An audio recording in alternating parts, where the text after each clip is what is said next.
How you doing? Good. Yeah, thanks for coming out. Appreciate it.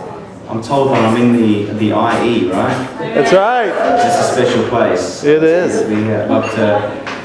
Special thanks to Brian and Brandy with KSGN on the radio. You guys are very fortunate to have a great radio station here, right? You know, we just every now and then, as a singer or musician, you get to go and visit and make some special visits. And we're down at the hospital and seeing a young girl that had been in a car wreck, and just hearing the importance of what radio was to her. And she's in a room and the radio's playing there, you know, and she's just hearing the words of life come over the speakers, and that's what she requested. And so, you know, growing up in Australia, we didn't have Christian radio, and so coming to America and seeing that, it gives me a new appreciation for it, and because that's what music is about. It's about having words of life to it, you know, and the words of life is what makes the difference. It's just a guitar, and these are just strings, and we all play similar instruments, and sometimes with different sounds, sometimes similar sounds, but it's the words that makes the difference, right? That's what changes our lives. Yes. So that's what affects my life, and so anyway, it's great to be. I appreciate you coming out. This is kind of one of the first dinner performances I've ever done in my life. It's pretty cool, you know. Definitely the first time to play a spaghetti factory. I'm really I get used to this decor, you know. It's pretty cool. So, but I really do appreciate you making the effort to come out, and I'm not sure what you had to do. I guess you had to dial in or something, or email or something to Facebook. Facebook. Oh, right. Yeah, nice. Facebook. Can't live with it, can't kill it, right? Social media. Great, well I'll just sing a couple songs, and some of them are ones I've written quite a while ago, and some of them I wrote just recently, so just enjoy your food and sing along if you want, but try not to spit when you sing, alright?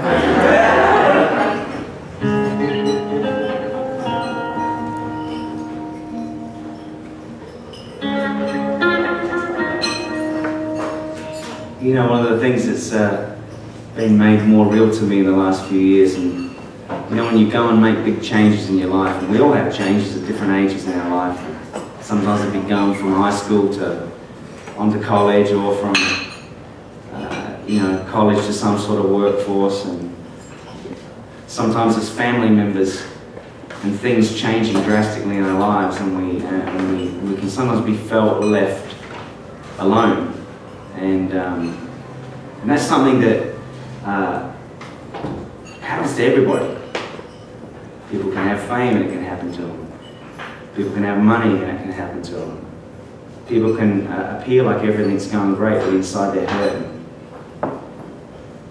And sometimes there's nothing worse in life than getting everything you want and realizing it's not really what you wanted. And that can be bad too. And then there's another crew that are just chasing fantasies that have been painted and portrayed by the culture. And no matter what it is that each of us deal with, the one thing that I do know is that if I listen, I hear God. Most of the time I'm not listening, I'm making a lot of noise, or I'm in a storm. But I do know the truth is if I listen, I begin to hear God, and I hear Him through His Word, through His people. I know that sometimes I nearly get this overwhelming sense that God really does care for each and every one of us. He cares for the sparrow, the bird that falls to the ground. And He makes all this effort, and it nearly sometimes I feel, you know, if you've ever had a friend or someone trying to reach out to you, or maybe you've tried to reach out to somebody and felt rejection, or vice versa, you know in your heart that someone's trying to reach out to you and you haven't paid them the attention that maybe they deserve. Well, I know we serve a God that He has extended His hand to us. Obviously the greatest example is through Jesus. And I love that God is so practical. He's not this distant, unobtainable God, not an unobtainable high priest that we might get to go and see once a year. But He's a personal God. And He's a practical God, and He's laid out all these practical plans. And I know that when I begin to read them plans, in His Word, if I go away and if I don't do them, nothing really changes. Or if I don't even bother to read them, nothing much changes. In fact, if anything does change, it usually changes for the worse. But I begin to figure out as when I begin to read God's Word, I begin to feel Him and know Him reaching me, and then I want to begin to act on that Word. There's this path that begins to come into my life, and it becomes clear like a light, and I can sense it in my heart and my spirit, and to begin to feel that, and no matter what's going on around me, whether we can feel lonely or hurt or betrayed or whatever it is, we can find a comfort and a peace and a joy. And it's like a fire inside of us that burns away any anxiety, burns away any guilt, burns away any condemnation. And it fills us with a fearlessness and with a boldness. And yeah, that's what this song's about. Doing some technical things here. I've always admired them guys who can sit down and tune the guitar, talk to a crowd, and do something else, call their wife on the phone. I can't do that.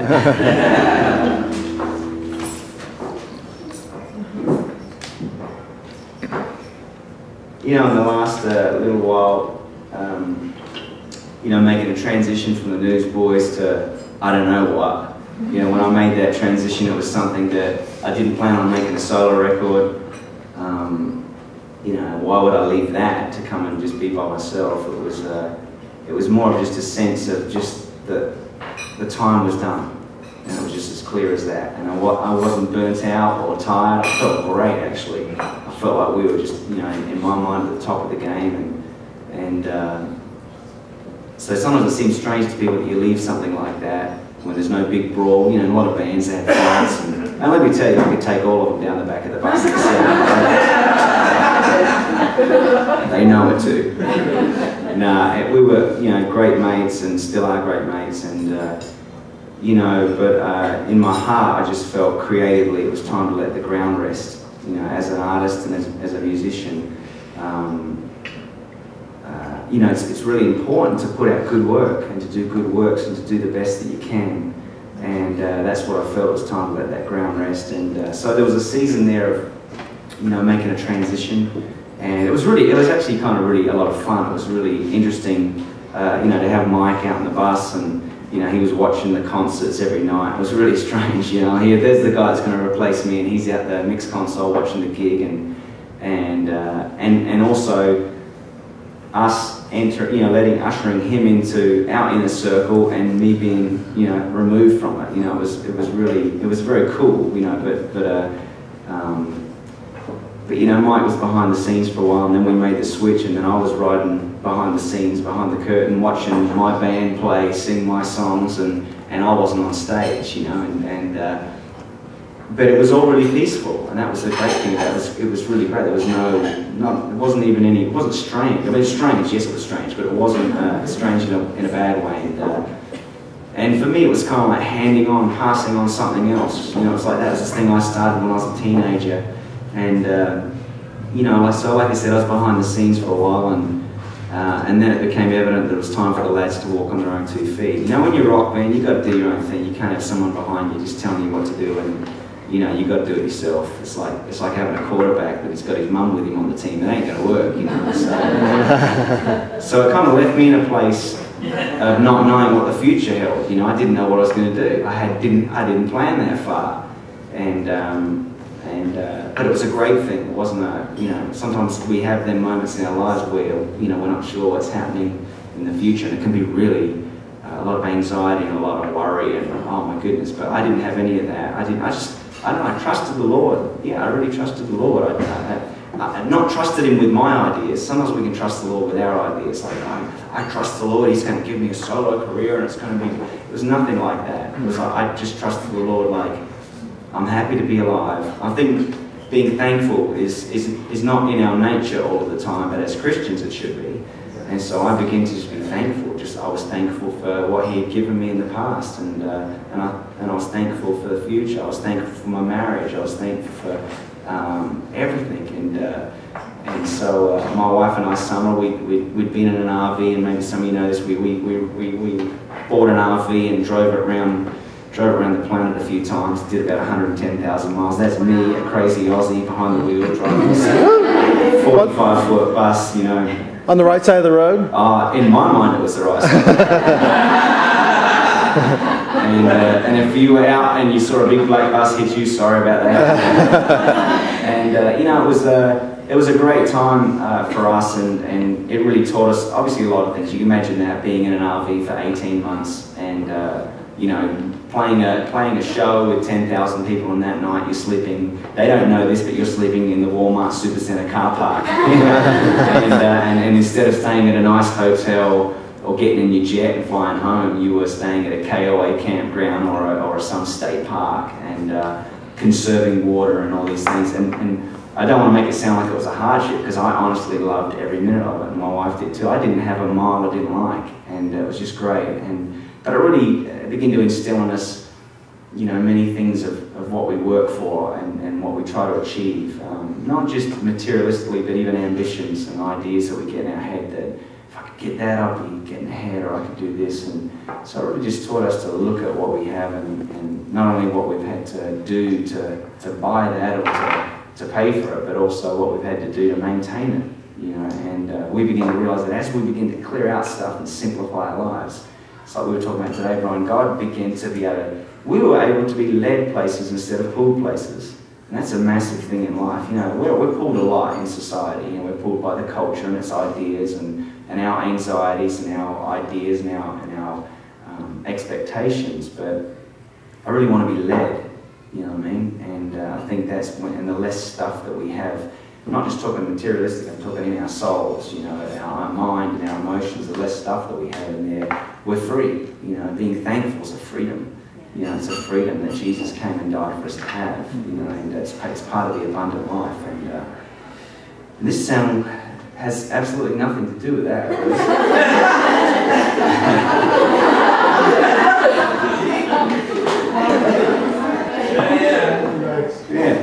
Yeah, I noticed that heckler down the back. Wasn't really.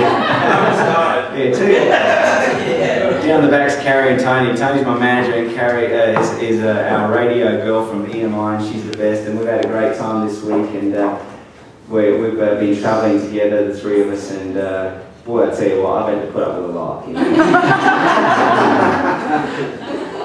And I've got the microphone. You know, people ask me all the time, what's some of the greatest things that you remember of, you know, of playing shows? And some of the things that have been really memorable to me have been some of the strangest places, like Spaghetti Factory. And you know, to go from Marrakesh, Morocco, to you know, to the Sea of Galilee in Israel, and to be in places that to be at mainstream rock festivals in the United States, and playing the same in Australia, and all these different venues, to see the power of the truth in music, and not more than just the truth, but praise.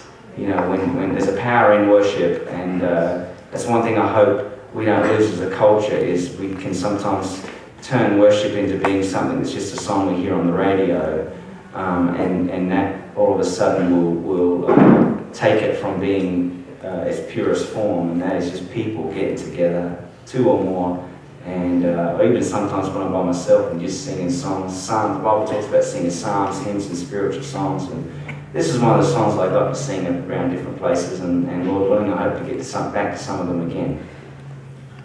And again, you can sing it if you want to, that'd be nice. I'm going to see if I get my little drummer to work. It's very nice. Anything's got a question? No, I think she used 12 spaghetti. Yeah. Anybody else? Come on, don't be scared. I want to know, what was the most amazing thing you saw during your RV trip? We stayed, there were so many things, but this is I think I drove 850 miles one day, and drove from Denver, Colorado Amarillo, Texas. And I think one of the most amazing things, besides being delirious, was that, and you know, them RVs, you can put, you know, you fill up 100 gallons or 100 gallons of gas, and so they did, you know, 7 miles per gallon, so you do about 700 miles. So we only stopped once, you know, and so I had this kind of big screen in front of me, this, you know, giant windscreen, and just seeing the different states, the changes. You know, going from one to the other, down through, you know, from obviously Denver, there's a little bit of snow, and then to go from there down to New Mexico. And I had to cut across in New Mexico and kind of take some byways. And it was just, actually some of the photos are on my website of that trip, because I know in California you're not allowed to do this, but, you know, I was driving with my phone and snapping pictures, you know, and a lot of them are on that website. But yeah, just as, you know, you take in creation a little bit more, you know, you kind of, you know, you see the sights, and, you know, there was lots of moments. There was some terrifying moments. I remember on that same trip driving through Kansas onto Denver, and there was just a whiteout, and they were, and I had to make the show that night. And some of the nights they were, you know, I'd finish a concert, and then I'd, you know, kind of jump in the shower or go to a meet and greet, and then jump on the bus and then drive. And some of them were, you know, 500 miles to the next show.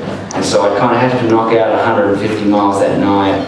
And it was just beautiful driving out of a city when you played to it, because it was quiet, like everyone was asleep, and you just finished this concert, and maybe people had been affected, and you'd definitely been affected, and you just kind of pull out of a city and just see the city lights, and then to head into who knows where, but I do remember lots of different memories, you know, of, yeah, hopefully get back and do it again.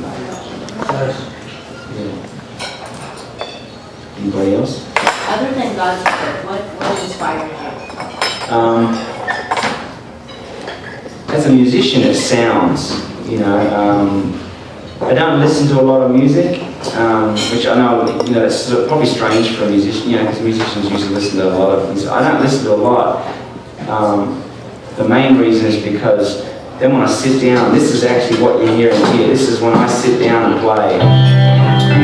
I just sit and just begin to play, you know, and I play chords and I hear the sound, you know, and so when I go into that room, and sometimes it's a room that's got no windows, I have one that's got this little window in my place, and it's one I try to write my way out of it, you know, and just kind of, so when I'm writing, I try not to, how can I put this, it's like, you know, a glass of water in the desert, you know, is worth a lot more than one in Kroger, you know, it's, because you're thirsty to hear something. And so I find it's like after we've had this meal, the one thing you're probably not going to want is another meal, and for a little while, and so until we find In-N-Out. That doesn't count. But you know, when you know, for me as a songwriter, when I fill my head with songs all the time, if I was listening to, you know, an iPod just having music all the time, when I get into write, it seems harder to hear what I want to hear, and that's just me. So I don't think there's anything special. It's just what I've got. But you know, obviously listened to music a lot as a kid and loved it. But yeah, and sounds too. I like to you know, just use it at the end of every record I go. There's a you've probably heard of Guitar Center, or you know, one of them stores. I go into one of them and I'm that clown that's in there making all the noise, you know, or you know, just bashing keyboards and trying to see if there's a guitar or something that's going to give me a song. So yeah, sound, it really does. It's not, you know, and you know what part of it too is, it's the discipline, which a lot of people don't know. People think, you know, songwriters or painters or poets or authors, or it just comes naturally. They just walk around and they're just these beacons. If that's true, then I'm not an artist. Yeah. So if that doesn't happen, you know, for me it happens out of the, you know, to a singer or a songwriter or a guitarist or whatever, this thing can represent lots of things. It can represent a lot of disappointment. You know, you can look at it and go, oh my goodness, and because you just spent 8 hours in a room with it and you feel like nothing happened. But for me, the discipline of it's really important. You know, I try to just stay diligent, you know, not give up. You know, times where I feel like you can finish a record and be really not, you know, unhappy with how it turned out, or feel like you had it was in your head, it sounded so much better, you know. And but the other thing too is I try to document a lot, you know, especially this day and age. And I did for years carried a little recorder with me, and anytime I got a melody, you know, maybe some of you have had that when you woke up in the night, or you had a thought, or you've had an idea, and it just feels like, well, I think there are things that we have to. It doesn't have to be a song. It can be a menu. It can be an ingredient. It can be a way to decorate your house. It can be just a thought, a revelation. You know, it can be a business plan, anything. And I just get out of bed. You know, or as I've gotten a little older, I got a bit smarter. I put the recording in my bed, you know. So my wife will sometimes hear me. So you get a song, I think it did. You listen in the morning, you go, that was rubbish, you know. But other times you listen and go, I'm really thankful I did that. I remember, and this is what comes to my mind. I remember it was reading a story about Keith Richards, and he was on a plane. And, you know, what's the riff? You know, probably one of the most famous riffs in rock and roll. And he said he was sitting on a plane and he had just a little, you know, walking recorder on the plane with his guitar. And he said, you know, they were really tired, and he played that riff into the guitar, thinking, oh, you know, we'll see if we get an idea out of it. And he, you know, clicked it off, and he went to sleep. And he woke up the next day and then checked it, and he couldn't even remember barely playing it. But that's what it is, it's like the little moments and capturing them. So I think all of us get ideas, we're created in the image of God, and so we've all got, it's not, you know, there's a fantasy out there that this person's got, you know, yes there are gifts, that's for sure, but we all have gifts. God gives us gifts, and we're meant to stir them up. Anybody else? A long time ago, I heard you tell a story about God's protection of you and your family in Australia, yeah. And I'm trying to point you to, because the story I'm interested in is you'd be on long trips and you'd swim in those water towers. Yes, I remember. Yeah, that's a good, interesting story. My dad,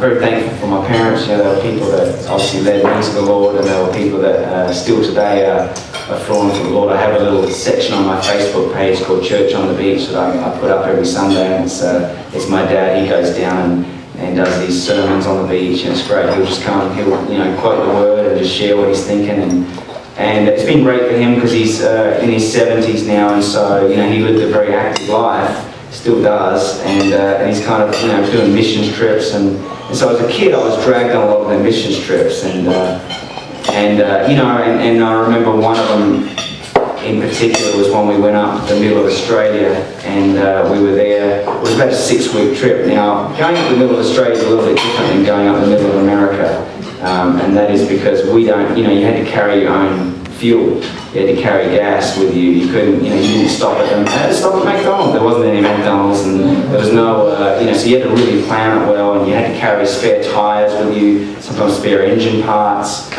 just stuff that, you know, because you might not see, you might drive for a whole day and not see anybody. And the road was a dirt road. It wasn't a highway or a freeway. It was a dirt road. And if you did actually, and this is how strange it was. If you saw somebody coming the other way, you both stopped because you wanted to talk to each other. Yeah, and that's you know, and that's how remote this place was. It was the dead centre of Australia, and you'd actually stop and talk to them and ask them about you know, the road conditions up ahead, or how far was the next. We call it a petrol station. How far was the next petrol station?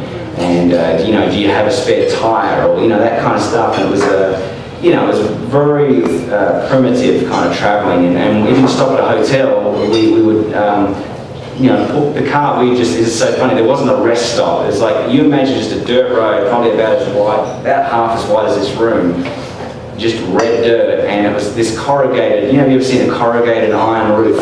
It was like that, and it was just like the whole time, and. We were all piled in there, all the kids and mum and dad in this wagon, and when you pulled over for the night, you didn't actually pull over, you just stopped, because there was nowhere to pull over, because it was actually kind of the road that had a bit of an embankment before the outback started, you know. So this was in the outback, and so one particular night, I remember us pulling over, and it was so hot, but we all get out and we set up tents and pull tents out and my brother and I set up our tent and we're kind of you're out in the middle of nowhere, you can hear all these really strange creatures and this is like the outback, man, everything there will kill you and so we kind of set up the tent and we're kind of listening and I remember my brother and I feeling it. You remember there was that story, you guys might not know, but there was that, no, not the dingo, there was the dingo story, that's another story. You know, when you're a kid, you always told them stories about the guy that escaped from the mental asylum. So we were kind of really worried about that. And we figured there's no way, he might be crazy, but he's not crazy enough to be out here. And so we pulled over and we camped, we set up all our gear. And in the morning, at dawn there, it gets so hot. It's instantly hot. Instantly you're 110 degrees. And so we're like, my brother and I land there like a bag, we're in a bag of popcorn in this tent. And we get out there and we pack it down. And we didn't notice because when we pulled over at night, there was a huge water tank right nearby, and we thought it was the greatest thing we'd ever seen. And so all of us, my dad and all us kids, we had to climb up this kind of little ladder and we just jumped into this water tank and we were just swimming around. And it was there because it was so dry there that they would collect the water and then they have like I guess they call it a trout, that the cattle, any cattle a farmer might have could come and find water and survive. And so we looked in, this thing's got water, so we're all jumping in there and swimming around and just having the greatest time. And we get back, all right, let's go. We get into the car, and we didn't have air conditioning in Australia at that point. In fact, it wasn't really something, even today, it's not really something people use that much. And we got back in the car, and I just remember all the windows down, and we're just heading off, and we're soaking wet, but it's just like a hairdryer blowing at us. It's 110 degrees. And we up the road, we see like a grader, a guy grading the road, and so we pull over to talk to him, and he's telling us about the conditions up ahead and vehicles that he's had to pull out of certain roads that got stuck, and so we talked to him for a little bit and we go, well, great, thanks, we appreciate it, we'll be on our way. He said, oh, one thing, just make sure you do not go near them water tanks, because in the bottom of them water tanks are death adders. It's these snakes, and they sit there and they stay there to cool down. And the car was really quiet after that. But it's funny, I distinctly remember swimming in that tank, and I remember opening my eyes in the water and seeing shadows, dark shadows on the bottom, and here we were, all the kids, and later on that same trip, going to an outdoor kind of mall, and there was an exhibition of all these snakes, and these death adders are like, they were like these snakes that look like, they're fierce looking things, and they kill you. You're dead in a matter of seconds to minutes. And we, wouldn't have had any hope, but yet, knowing that God had his hand on us, and it was a little bit of a Daniel in the lion's den for us. So, yeah, but God, he's a provider, and he looks after us, and I'm sure we've all got moments and things that we've never seen that we have to thank the angels for, right? Yeah. And that has nothing to do with this next song either. How's the food? Good? Oh, yeah. It's a good factory. Good. That's a good factory. Good tucker. Good tucker, mate. Yeah, mate. Yeah. I've got an Aussie here. Yeah. Security. This is a song that there's a record that I wrote and produced with the Newsboys and with a guy named Steve Taylor, a great mate of mine, and the record was called Going Public, and it wasn't meant to be called Going Public, it was meant to be called the name of this song, but the reason why is because this song hadn't been written and we had to decide on the title, and so like a lot of things with all of us, there's schedules and a printing press and things that you got to make, and so when this record was made, we had 9 songs and we needed a 10th one. And so I remember going into this little room and Steve Taylor going in another room, and we're trying to find this 10th song. And this was a song that when it came, we didn't know if people would like it or not because we thought it was so weird. But a lot of the stuff we wrote, we thought that way too. Songs like Breakfast and things that we thought, that's weird. But people ended up liking it. But yeah, this is one that was from that camp, and I remember sitting in that little room and actually wrote it on a keyboard, and just with a little keyboard sound, and And yeah, it's been a song that I'm very, you know, it's, you know, when you've written as a songwriter, there's certain songs that you're really not only thankful for, but proud to have been a part of, and this was one of them. Well, great, appreciate you guys coming out, and apparently we've got to catch a plane, right? We're heading across, so pray for us if you think of it. We're heading across to the East Coast, and we're going to meet some folks there, and it's been a blast being over here on the West Coast. Just love it here. You guys are very fortunate. Palm trees. Palm trees. Ghost gums. Do you know what they are? Do you know what the ghost gums are? Do you call them ghost gums? Yep. No. The gum tree? What do they call them? Eucalyptus. Eucalyptus tree? Yeah. Ooh, yeah, there it is. I keep forgetting that. Well, we call them ghost gums or gum trees. Yep. They're the ones that the koalas get in, and they eat the leaves, and yeah, it helps them. Apparently. Makes them a little bit nutty.